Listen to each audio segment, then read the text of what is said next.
الحمد لله رب العالمين والعاقبة للمتقين والصلاة والسلام على سيد الأنبياء والمرسلين وعلى آله الطيبين الطاهرين أما بعد فأعوذ بالله من الشيطان الرجيم بسم الله الرحمن الرحيم ذلكم الله ربكم لا إله إلا هو خالق كل شيء فاعبدوه وهو على كل شيء وكيل۔ معزز سامعین و اکرام و خواتین و حضرات، السلام علیکم ورحمۃ اللہ وبرکاتہ۔ اور میں امید کرتا ہوں کہ آپ سب خیر و عافیت کے ساتھ ہوں گے اور اللہ تبارک و تعالی آپ سب پر اپنا خاص فضل فرمائے، کرم فرمائے، رحم فرمائے اور آپ سب کو علم نافع عطا فرمائے۔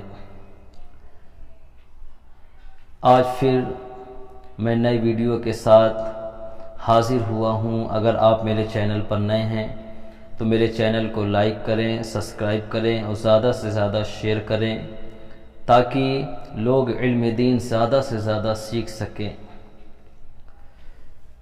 ہم نے اس سے پہلی ویڈیو میں اللہ عز و جل کے بارے میں کیسا عقیدہ رکھنا چاہیے آپ سب نے سنا ہوگا۔ یقیناً اگر اللہ عز و جل کے بارے میں صحیح عقیدہ نہ رکھا جائے تو اس بات کا اندیشہ ہے کہ کہیں ہم مذہب اسلام کے دائرے سے خارج نہ ہو جائیں۔ اس لیے اللہ عز و جل کے بارے میں عقائد جاننا ہمارے لیے نہایت ضروری ہے کہ سب سے بڑی دولت ایمان کی دولت ہے۔ اگر ایمان کی دولت چھن جائے تو پھر ساری دولتیں ہمارے لیے بیکار ہیں۔ اب آئیے آج کی اس نئی ویڈیو میں ہم انبیاء کرام اور اللہ عز و جل کے معصوم فرشتوں کے بارے میں جانیں گے کہ ان کے بارے میں ہمارا عقیدہ کیسا رہنا چاہیے، جو نہایت ہی ضروری ہے۔ انبیاء کرام علیہم السلام و ملائکہ کے متعلق چند عقائد سماعت کریں۔ سب سے پہلے رسول کون ہوتے ہیں، رسول کے معنی کیا ہیں؟ تو رسول کے معنی ہے خدائے تعالیٰ کے یہاں سے بندوں کے پاس خدائے تعالیٰ کا پیغام لانے والا۔ رسول کے معنی یہ ہوتے ہیں۔ سب سے پہلے آپ اسے ذہن نشین کر لیں، اپنے ذہنوں میں بٹھا لیں کہ رسول وہ ہیں جو اللہ تبارک و تعالیٰ کی طرف سے بندوں کے پاس خدائے تعالیٰ کا پیغام پہنچانے والے ہیں۔ انہیں نبی اور رسول کہا جاتا ہے۔ اور نبی وہ آدمی ہے جس کے پاس وحی یعنی خدائے تعالیٰ کا پیغام آیا لوگوں کو خدائے تعالیٰ کا راستہ بتانے کے لیے۔ اب آئیے عقیدہ جانتے ہیں۔ کئی نبی اور کئی فرشتے رسول ہیں۔ سب نبی مرد ہی تھے، نہ کوئی جن نبی ہوا اور نہ ہی کوئی عورت نبی ہوئی۔ عقیدہ نبی اور رسول محض اللہ عز و جل کی مہربانی سے ہی ہوتے ہیں، اس میں آدمی کی کوشش نہیں چلتی۔ البتہ اللہ تعالیٰ نبی یا رسول اسی کو بناتا ہے جس کو وہ اس لائق پیدا فرماتا ہے۔ عقیدہ جو نبی یا رسول ہوتے ہیں وہ پہلے سے ہی تمام برائیوں سے پاک ہوتے ہیں۔ ان میں ایسی کوئی بات نہیں ہوتی جس کی وجہ سے لوگ ان سے نفرت کریں۔ عقیدہ سب نبی اور تمام فرشتے معصوم ہوتے ہیں، یعنی ان سے کوئی گناہ ہو ہی نہیں سکتا اور ان سے کوئی گناہ ہونا محال ہے۔ عقیدہ اللہ تعالیٰ کا پیغام بندوں تک پہنچانے میں ان سے کوئی بھول چوک نہیں ہو سکتی، ان سے بھول چوک محال ہے۔ عقیدہ نبی اور فرشتے کے علاوہ کسی امام اور ولی کو معصوم مانا گمراہی ہے، بد مذہبی ہے۔ اگرچہ امام اور ولیوں سے بھی گناہ نہیں ہوتا، لیکن کبھی گناہ ہو جائے تو شرعاً محال بھی نہیں ہے۔ تو جو لوگ پیر باباؤں کو اور بڑے بڑے علماء کو، بڑے بڑے امام کو اگر گناہوں سے پاک جانتے ہیں، یقیناً وہ اچھے ہو سکتے ہیں، بہتر ہو سکتے ہیں، ہو سکتا ہے کہ ان سے کوئی گناہ نہ بھی ہو، لیکن اگر ایسا کوئی عقیدہ رکھے کہ ان سے غلطی ہو ہی نہیں سکتی، وہ معصوم ہے نبیوں اور فرشتوں کی طرح، تو یقیناً وہ شخص جو ہے گمراہ ہو سکتا ہے۔ اس لیے خدا را کبھی کسی کے بارے میں ایسا عقیدہ نہ رکھیں کہ وہ معصوم ہے اور ان سے کسی بھی طرح کی کوئی خطا نہیں ہو سکتی۔ ایسا عقیدہ رکھنے والا گمراہ و بد مذہب ہی ہے۔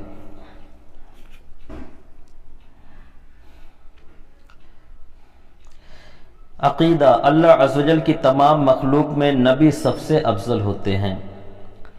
عقیدہ ولی کتنے ہی بڑے رتبے والا کیوں نہ ہو، کسی نبی کے برابر نہیں ہو سکتا۔ جو کوئی کسی بھی بندے کو کسی نبی سے افضل یا برابر بتائے وہ گمراہ اور بد مذہب ہے۔ عقیدہ نبی کی تعظیم فرض عین بلکہ تمام فرائض کی اصل ہے۔ کسی نبی کی ادنا سی توہین کفر ہے۔ تو اس بات سے بھی اپنے آپ کو بچائیں کہ نبی کی شان میں کسی بھی طرح کی کوئی گستاخی نہ کریں جس کی وجہ سے آپ مذہب اسلام سے خارج ہو جائیں۔ تو انبیاء کرام کے بارے میں کیسا عقیدہ رکھنا چاہیے یہ بھی جاننا بہت ضروری ہے۔ عقیدہ تمام انبیاء علیہ السلام اپنی اپنی قبروں میں دنیاوی زندگی کی طرح آج بھی زندہ ہیں۔ اللہ تعالیٰ کا وعدہ ہے کل نفس ذائقۃ الموت، کہ پورا ہونے کے خاطر ایک لمحے کے لیے انہیں موت آئی، پھر اللہ نے اپنی قدرت کاملہ سے انہیں زندہ فرما دیا۔ ان کی زندگی شہیدوں کی زندگی سے بہت بڑھ کر ہے۔ عقیدہ اللہ تعالیٰ نے اپنے نبیوں کو غیب کی باتیں بتائیں۔ نبیوں کو یہ علم غیب اللہ تعالیٰ کے دیے سے ہے۔ نبیوں کا علم غیب عطائی اور اللہ تعالیٰ کا علم غیب چونکہ کسی کا دیا ہوا نہیں بلکہ اسے خود حاصل ہے، تو لہٰذا اس کا علم ذاتی ہے۔ اسی لیے انبیاء کرام کے لیے علم غیب ماننا شرک نہیں بلکہ ایمان ہے، جیسا کہ بہت سی آیتوں اور احادیث سے ثابت ہے۔ میرے پیارے آقا علیہ الصلوۃ والتسلیم کے پیارے دیوانوں، یہ بات آپ ذہن نشین کر لیں کہ کچھ لوگ کہتے ہیں کہ نبیوں کو علم غیب ہے، یقیناً الحمدللہ علم غیب ہے، لیکن ان کا علم غیب عطائی ہے، انہیں خود حاصل نہیں ہوا بلکہ اللہ تبارک و تعالیٰ کے عطا کرنے کی وجہ سے انہیں حاصل ہے۔ اور اللہ تبارک و تعالیٰ کا جو علم غیب ہے وہ ذاتی ہے، یعنی اسے کسی نے نہیں دیا بلکہ اسے خود حاصل ہے۔ ایسا عقیدہ ہمیں اللہ تبارک و تعالیٰ کے علم کے مطابق اور انبیاء کرام کے علم غیب کے مطابق ہمیں ایسا عقیدہ رکھنا چاہیے کہ اللہ کا علم غیب ذاتی ہے اور انبیاء کرام علیہ الصلوۃ والسلام یا اولیاء کرام کا علم غیب جو ہے اللہ عز و جل کی عطا سے ہے۔ اب آئیے آگے بڑھتے ہیں۔ عقیدہ اللہ رب العزت نے ہمارے پیارے آقا صلی اللہ علیہ وسلم کو تمام کائنات سے پہلے اپنے نور کی تجلی سے پیدا فرمایا۔ انبیاء، فرشتے، زمین و آسمان، عرش و کرسی، تمام جہان کو حضور صلی اللہ علیہ وسلم کے نور کی جھلک سے پیدا فرمایا۔ اللہ تعالیٰ نے اپنی ذات کے بعد ہر خوبی اور کمال کا جامع ہمارے پیارے نبی صلی اللہ علیہ وسلم کو بنایا۔ اس نے اپنے تمام خزانوں کی کنجیاں حضور صلی اللہ علیہ وسلم کو عطا فرما دی۔ دین و دنیا کی تمام نعمتوں کا دینے والا خدا اور بانٹنے والے حضور صلی اللہ علیہ وسلم، حضور پاک صلی اللہ علیہ وسلم کے بارے میں ہم سب کو ایسا عقیدہ رکھنا چاہیے کہ اللہ تبارک و تعالیٰ نے سارے خزانوں کا مالک حضور پاک صلی اللہ علیہ وسلم کو بنایا ہے، اور دینے والا خدا ہے اور بانٹنے والے خود ہمارے نبی حضرت محمد مصطفیٰ صلی اللہ علیہ وسلم ہیں۔ عقیدہ اللہ تبارک و تعالیٰ نے حضور علیہ الصلوۃ والسلام کو بیداری کی حالت میں معراج عطا فرمائی، یعنی اللہ تبارک و تعالیٰ نے ملاقات کے لیے اپنے پاس بلایا، یعنی عرش پر بلایا اور اپنا دیدار آنکھوں سے کرایا، اپنا کلام سنایا، جنت دوزخ عرش کرسی وغیرہ تمام چیزوں کی سیر کرائی۔ قیامت کے دن آپ ہی سب سے پہلے امت کی شفاعت فرمائیں گے، بندوں کے گناہ معاف کرائیں گے، درجے بلند کرائیں گے۔ ان کے علاوہ اور بہت سی خصوصیتیں ہیں جن کی تفصیل علماء اکرام نے اپنی کتابوں میں لکھی ہیں۔ عقیدہ: اللہ عز و جل نے اپنے بندوں کی ہدایت کے لیے اپنے نبیوں پر مختلف کتابیں اور صحیفے نازل فرمائے۔